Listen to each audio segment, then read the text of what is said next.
Hi guys, hi.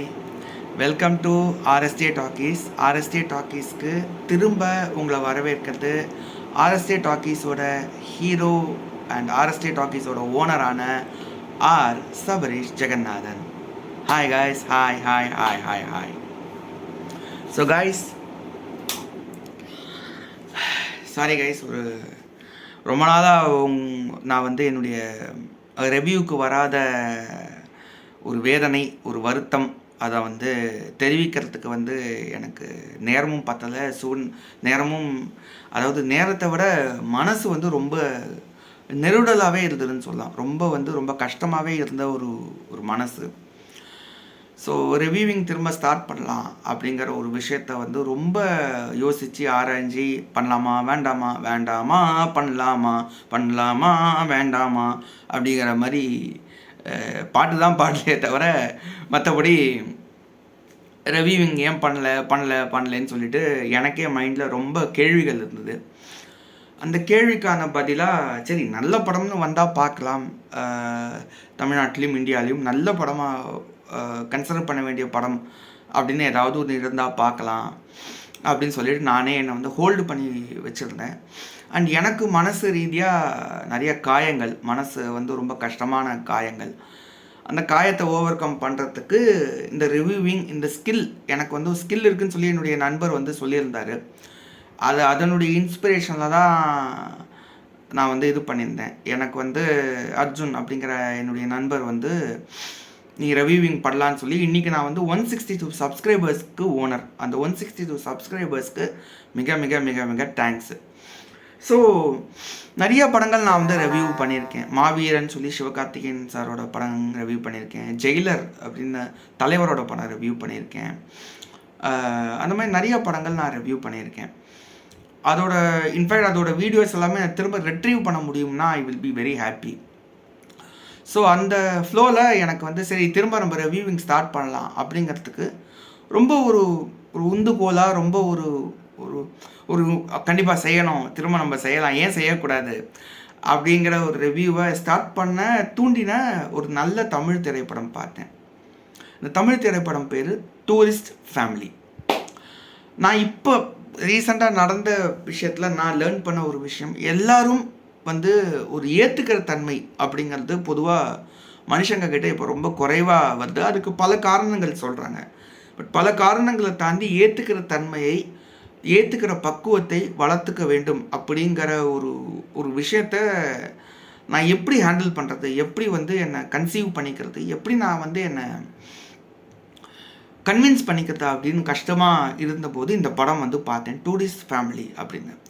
இந்த படத்தை பல விதமான ஆங்கிளில் பல பேர் ரிவ்யூ பண்ணியிருக்கலாம். பட் என்னை பொறுத்தவரை ஆர் சபரீஷ் ஜெகநாதன் ஆகிய நான் ஒரு சாதாரண ஒரு சக மனுஷனாக இந்த படத்தை நான் ரிவ்யூ பண்ணோன்னா இந்த படத்துக்கு என்ன ரேட்டிங் கொடுக்கலாம் அப்படின்னு என்ன கேட்டிங்கன்னா, I will give the maximum rating. இப்போ 10 தான் ஹையஸ்ட் ரேட்டிங் அப்படின்னா என்னை பொறுத்தவரை 10 நான் கம்ப்ளீட்டாக கொடுப்பேன். 10 ஃபுல் 10 ரேட்டிங்கே நான் கம்ப்ளீட்டாக கொடுப்பேன். ஏன் ஃபுல் 10 ரேட்டிங் கொடுப்பேன் அப்படின்னா, இதில் அவ்வளவு நல்ல விஷயங்கள் இருக்குது. அவ்வளவு சொசைட்டியில் டெய்லி டே டு டே லைஃப்பில் நம்ம அப்ளை பண்ணக்கூடிய நல்ல வேல்யூஸ் இந்த படத்தில் இருக்குது. ஸோ அதனால் இந்த படம் எனக்கு ஒரு திரும்ப ரிவ்யூவிங் ஸ்டார்ட் பண்ணணும் அப்படிங்கிறதுக்கு ஒரு நல்ல இன்ஸ்பிரேஷனாக இருக்குது அப்படின்னு சொல்லுவேன். ஜியோ ஹாட்ஸ்டாரில் இந்த படம் ஸ்ட்ரீம் ஆகிட்டுருக்கு. டூரிஸ்ட் ஃபேமிலி மஸ்ட் வாட்ச் படம். என்னை பொறுத்தவரை படம் நான் சொல்ல மாட்டேன், பாடம் அப்படின்னு சொல்லுவேன், லெசன். இந்த படம் வெறும் படம் கிடையாது, இது ஒரு பாடம், லெசன். இந்த படத்தில் நடித்த ஆக்டர்ஸ் முதல்ல டேரக்டர் பேர் எனக்கு புதுசாக இருக்குது. ஏன்னா ரொம்ப நாள் நான் ரிவ்யூவிங்கில் இருந்ததில்ல. இந்த படம் டைரக்ட் பண்ணி இயக்கியிருக்கிறது அபிஷன் ஜீவிந்த் அப்படிங்கிறவர் டைரக்ட் பண்ணி இயக்கியிருக்காரு. நஸ்ரத் பாசீலன், மகேஷ் ராஜ் பாசீலன், யுவராஜ் கணேஷன்கிறவர் ப்ரொடியூஸ் பண்ணியிருக்காங்க. சியான் ரோல்டன் அப்படிங்கிறவர் இந்த படத்துக்கு மியூசிக் போட்டிருக்காரு. ஃபர்ஸ்ட் மே வேர்ல்டு வைட் ரிலீஸ் ஆகிருக்கு. 29th April 2025 இந்தியாவில் ரிலீஸ் ஆகிருக்கு. பட்ஜெட் 7 to 8 crore போட்டிருக்காங்க. ஆனால் 10 மடங்கு மேலே வசூல் எடுத்துக்கிறதா போட்டிருக்காங்க. பட் என்னை பொறுத்தவரை இந்த வசூல் எடுக்கிறது இதெல்லாம் தாண்டி இந்த படம் சொசைட்டிக்கு ரொம்ப தேவையான ஒரு படமாக நான் பார்க்குறேன். நடிச்சிருக்கிறவங்க பார்த்தீங்கன்னா டாப் ஆக்டர்ஸ். எம் சசிகுமார்ங்கிற டேரக்டர் கம் ஆக்டர். சிம்ரன் இதில் திரும்ப நடிச்சிருக்காங்க. சிம்ரன் ஒரு கேரக்டர் ரோலில் ரொம்ப பாசிட்டிவான ஒரு ரோலில் ஹிந்தியில் டைகர் 3ல் பார்த்ததுக்கப்புறமா இதில் வந்து கம்ப்ளீட்டாகவே ஒரு ஒரு ஒரு ஒரு ஒரு ஒரு ஆர்த்தடாக்ஸ் ஃபேமிலி உமன் ரோலில் ரொம்ப அழகாக நடிச்சிருக்காங்க. ஆர்த்தடாக்ஸுங்கிறது ஒரு நீட்டான ஃபேமிலிங்கிறதுக்கு சொல்கிறேன். ஆர்த்தடாக்சிட்டியை வந்து தனியாக ஹைலைட் பண்ணுறதுக்காக கிடையாது. ஒரு ஃபேமிலி உமன் அப்படிங்கிற ரோலில் ரொம்ப நீட்டாக பண்ணியிருக்காங்க. கேரக்டர் ஆர்டிஸ்ட்டாக வாழ்ந்திருக்காங்க. அதுக்கப்புறம் மிதுன் ஜெய்சங்கர், கமலேஷ் ஜெகன் இவங்க 2 பேரும் நடிச்சிருக்காங்க. அண்ட் இதில் சைல்டு ஆர்டிஸ்டாக நடித்தவர் வந்து பார்த்தீங்கன்னா top notch, is a top notch person. So Ramesh Tilak வந்து இதில் பைரவன் சொல்லிட்டு ஒரு போலீஸ் கான்ஸ்டபிளாக வருவார். இளங்கோ குமரவேல் சார் குணசேகர்னு ஒரு ரிட்டையர்டு ஆஃபீஸராக வருவார். ஒரு கவர்மெண்ட்டில் ஒர்க் பண்ணுற ஒரு ஆஃபீஸராக வருவார். எம்எஸ் பாஸ்கர் சார் ரிச்சர்ட்னு சொல்லி ஒரு பெரிய பணக்கார பர்சனாக வருவார். கமலேஷ் ஜெகன் அவர் தான் நான் சொன்ன மாதிரி சின்ன பையன். மிதுன் ஜெய்சங்கர் அப்படிங்கிறவர் தான் நித்து அப்படிங்கிற ரோலில் மூத்த பையனாக வர்றது. இந்த 2 பசங்களோட கேரக்டருமே ரொம்ப மெச்சூரான ஒரு கேரக்டராக இந்த படத்தில் சித்தரிக்கப்பட்டிருக்கு. அண்ட் யோகலக்ஷ்மி, ஹார்ட் பீட் புகழ் தேஜு, அவங்க வந்து இதில் அவங்க பேர் தான் யோகலக்ஷ்மி. அவங்க இதில் வந்து ராகவன் அப்படிங்கிற கேரக்டரோட டாட்டராக நடிச்சிருக்காங்க. ஸோ இந்த ராகவன் அப்படிங்கிற இந்த கேரக்டருக்கான டாட்டராக அவங்க நடிச்சிருக்காங்க. அண்ட் ராகவன்கிறவர் ஒரு நெய்பர், ஒரு பக்கத்து வீட்டு நெய்பராக வருவார். சசிகுமார் வந்து இதில் தர்மதாஸ் அப்படிங்கிற ரோலில் நடிச்சிருக்காங்க. சிம்ரன் வந்து வசந்தி தர்மதாஸ்னு அவரோட ஒய்ஃபாக நடிச்சிருக்காங்க. ஸோ இந்த படம் ஓவராலாக என்ன கதை அப்படின்னா, இந்தியாவுக்கு வந்திருக்காங்க. இந்தியாவுக்கு வந்த இந்த ஃபேமிலி வந்து நீங்கள் எங்கேருந்து வரீங்க அப்படிங்கிறச்ச அவங்களுடைய ஐடென்டிட்டியை சொல்ல அவங்க வந்து கொஞ்சம் தயங்குறாங்க. அவங்க வந்து ஐடென்டிட்டி சொல்கிறச்சே தேவையில்லாத சந்தேகங்கள் வருமோ, அதை தொடர்ந்து கான்சிக்வன்சஸ் தேவையில்லாமல் வருமோ, அதை எங்கே ஃபேஸ் பண்ண முடியாமல் துவண்டு போயிடுவோமோ அப்படின்னு பயப்படுறாங்க. பயப்படுற இந்த டைமில் அவங்களுக்கு வந்து யோகி பாபு சார் வந்து பார்க்குறாரு. யோகி பாபு சார் பார்க்குறதுக்கு முன்னாடி யோகி பாபு சார் பார்த்ததுக்கு அப்புறமா யோகி பாபு இதில் ஒரு ஹெல்ப் பண்ணுற ஒரு கேரக்டராக வராரு. அவருக்குமே நல்ல character role.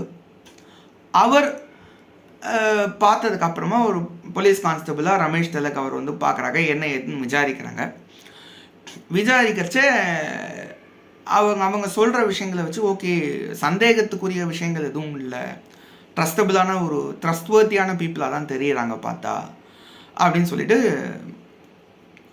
He is allowing inside. Allow பண்ணதுக்கப்புறம் தங்களோட ஐடென்டிட்டி வெளில தெரியக்கூடாதுங்கிறதுக்காக வேற ஒரு ஸ்டேட்லேருந்து வந்தவங்களா ஐடென்டிட்டியை மாற்றி பண்ணுறாங்க, which is legally wrong. But அது வந்து அவுட் ஆஃப் அந்த ஒரு என்ன சொல்கிறது, லீகலி ராங் அப்படிங்கிறது ரொம்ப ப்ராப்பரான ஒரு விஷயந்தான். லீகலி ராங்குங்கிறது கண்டிப்பாக தப்பான ஒரு விஷயந்தான். பட் அந்த தப்பான விஷயத்தை பயத்தின் காரணமாக மேற்கொள்கிறாங்க. பயத்தின் காரணமாக மேற்கொண்ட அவங்க சொசைட்டியோட, அதுக்கப்புறமா அந்த காலனி பீப்புளோட மிங்கிளாகிற அந்த விஷயங்கள், காலனி பீப்புளோட வாழ்க்கையில் அவங்களோட மிங்கிள் பண்ணி அவங்களோட ட்ராவல் பண்ணக்கூடிய அந்த மெச்சூரிட்டி, அதெல்லாம் தான் அந்த படத்தினுடைய முக்கியமான கதைக்கரு அண்ட் முக்கியமான ஜீவன். படத்தோட சோலே இதில் தான் இருக்குது. அவுட் அண்ட் அவுட் நன்னடத்தை அப்படிங்கிறத வச்சு ஒரு சோஷியல் ஸ்டேட்டஸை நம்ம ஏர்ன் பண்ணலாம். தன்னம்பிக்கை இழந்தவங்களும் தன்னம்பிக்கையை இழக்காமல் வாழலாம் அப்படிங்கிற ஒரு தன்னம்பிக்கையின் அடையாளமாக இந்த படம் திகழ்கிறது. ஸோ செல்ஃப் கான்ஃபிடன்ஸ் இல்லை அப்படின்னா இந்த படம் போய் பாருங்கள். இந்த படம் போய் பார்த்தா கண்டிப்பாக எந்த விதமான புறக்கணிப்பையும் நேர்மையான வழியில், ஒரு கான்ஃப்ளிக்ட் இல்லாத வழியில் ஹேண்டில் பண்ண முடியும் அப்படிங்கிற நம்பிக்கை எனக்கு கொடுத்த படமாக எனக்கு இது பார்க்குறேன். அதனால இந்த படம் வந்து ரொம்ப ஸ்பெஷலான படமாக நான் இதை ட்ரீட் பண்ண விரும்புகிறேன். ஸோ மனுஷனுக்கே இருக்கிற கோபம், மனுஷனுக்கே இருக்கிற ஈகோ, அது எல்லாமே இருந்தாலும் தான் வந்து ஓகே ஒரு பொது இடத்துக்கு வந்திருக்கோம், அந்த இடத்துக்கு வந்திருக்கோங்க வச்சா அந்த இடத்துல நம்மளை வந்து சொசைட்டி அக்ரி பண்ணணும் அப்படிங்கிற அந்த ஒரு விஷயத்த அவங்க வந்து முன் வச்சு எப்படி வாழறாங்க, எப்படி சொசைட்டியோட ஃப்ரெண்ட்லியாக வாழறாங்க, அப்படி வாழறதுல அவங்களுக்கு வந்து அவங்களுக்குள்ளார என்ன மாற்றம் ஏற்படுது அண்ட் அவங்களோட வழியை தாண்டி அவங்க வந்து வாழ்க்கையை பார்க்குறச்சே அவங்க வந்து சொசைட்டியில் பெயினோட வாழ இன்னொரு யங்ஸ்டர் கேரக்டர் ஒருத்தர் வருவார். அந்த யங்ஸ்டருக்கு வந்து தன்னுடைய அம்மாவை அவர் இழந்திருப்பார். தன்னுடைய அம்மாவை இழந்ததுனால அவர் வந்து ரொம்ப டிப்ரெஷனில் இருப்பார். காலனியில் இருக்கிற எல்லாருமே அந்த யங்ஸ்டர் மேலே ஒரு ஒரு ஒரு அபிப்பிராயமே இல்லாமல், ஒரு நல்ல அபிப்பிராயமே இல்லாமல் இருப்பாங்க.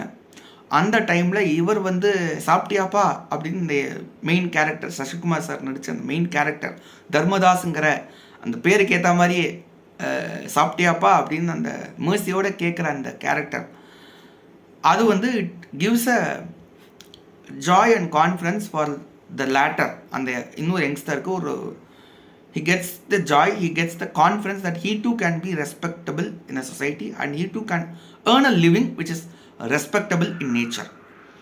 தமிழில் சொன்னோன்னா ஒரு லிவிங், ஒரு வாழ்கிற இடத்துல தனக்கான ஒரு மரியாதையை ஏர்ன் பண்ணிக்க முடியும் அப்படிங்கிற தன்னம்பிக்கையை கொடுக்குற ஒரு நல்ல படமாக இந்த படம் வந்து இருக்குது. அதனால தான் இந்த படத்துலேருந்து நான் என்னோடய ரிவ்யூ, அஃபிஷியல் ரிவ்யூவை ஸ்டார்ட் பண்ணலாம் அப்படின்னு எனக்கு ஒரு எண்ணம் இருந்தது. அந்த எண்ணம் வந்து இந்த படத்தோட ரிவ்யூ மூலமாக கைகூடும் நான் நம்புகிறேன். ஸோ சோஷியல் ஸ்டேட்டஸ் அப்படிங்கிற ஒரு சோஷியல் ஸ்டேட்டஸை ஏர்ன் பண்ணி லாஸ்ட்டில் ரமேஷ் திலக் சாரோட அந்த டைலாக், யார் யார் சொன்னா நீ அகதின்னு அப்படின்னு சொல்கிற அந்த டைலாக் வந்து ரொம்ப டச்சிங்கான, ரொம்ப கூஸ்பம்ஸான டைலாக். ஏன்னா அது வந்து ஓகே, சோஷியல் ஸ்டேட்டஸ் நம்ம ஏர்ன் பண்ணிட்டோம், நம்ம வந்து செக்யூரான ஒரு வாழ்க்கையை வாழ்வோம் அப்படிங்கிற தன்னம்பிக்கையை கொடுக்கக்கூடிய ஒரு நல்ல ஒரு எண்ணத்தில் தன்னம்பிக்கையை கொடுக்கக்கூடிய ஒரு சீடாக இதை பார்க்கலாம், நல்ல விதையாக இதை பார்க்கலாம். அதனால் நல்ல கதை, சொசைட்டிக்கு மெச்சூரிட்டி சொல்லக்கூடிய ரொம்ப வெரி ஃபியூ படங்களில் இந்த படம் வந்து ஒரு மாணிக்கம், ஒரு ஜெம். என்னை பொறுத்தல ரேட்டிங் கொடுக்கணும், 10க்கு எவ்வளோ மார்க் கொடுப்பீங்கன்னா 10க்கு 10 கொடுக்கலாங்கிறது என்னுடைய ஒப்பீனியன். ஸோ திரும்ப என்னுடைய ரிவ்யூ ஸ்டார்ட் பண்ணுறதுக்கு இந்த படத்தை விட சிறந்த படம் வேறு எதுவும் இல்லைன்னு எனக்கு ஒரு ஒப்பீனியன் இருக்குது. அதனால் நான் ரிவ்யூ ஸ்டார்ட் பண்ணேன். தொடர்ந்து ரிவ்யூ பண்ணுவேனாங்கிறது நானும் போக போக தான் பார்க்கணும். இப்போதைக்கு இந்த ரிவ்யூ வீடியோவை நான் முடிக்கிறேன். இந்த ரிவ்யூ வீடியோ அப்லோட் ஆச்சுன்னா உங்களுக்கு வந்து இது அப்லோட் ஆகிருக்கும் ஆர்எஸ்டே டாக்கீஸில். ஆர்எஸ்டே டாக்கீஸில் திரும்ப இந்த ரிவ்யூ வீடியோவை பாருங்கள். நான் ரிவ்யூ எப்போல்லாம் என்னால் பண்ண முடியுமோ, எப்போல்லாம் எனக்கு நேரம் இருக்கோ அப்போல்லாம் என்னுடைய ரிவ்யூ வீடியோவை கொடுத்து எனக்கு நான் ஏர்ன் பண்ண பாசிட்டிவிட்டி, எனக்கு நான் ஷேர் பண்ண பாசிட்டிவிட்டியை நான் சொசைட்டிக்கும் ஷேர் பண்ண விரும்புகிறேன் அப்படிங்கிற நல்ல நோக்கத்தோடு நான் என்னுடைய வாழ்க்கையை கண்டினியூ பண்ணுவேங்கிற நல்ல நம்பிக்கையோடு நான் இந்த ரிவ்யூவை முடிக்கிறேன். தேங்க்யூ. மோர் ரிவ்யூ வீடியோஸ் வரும். Wait and watch. கீப் வாட்சிங். Stay tuned. RSA Talkies. Like, share, subscribe. See you.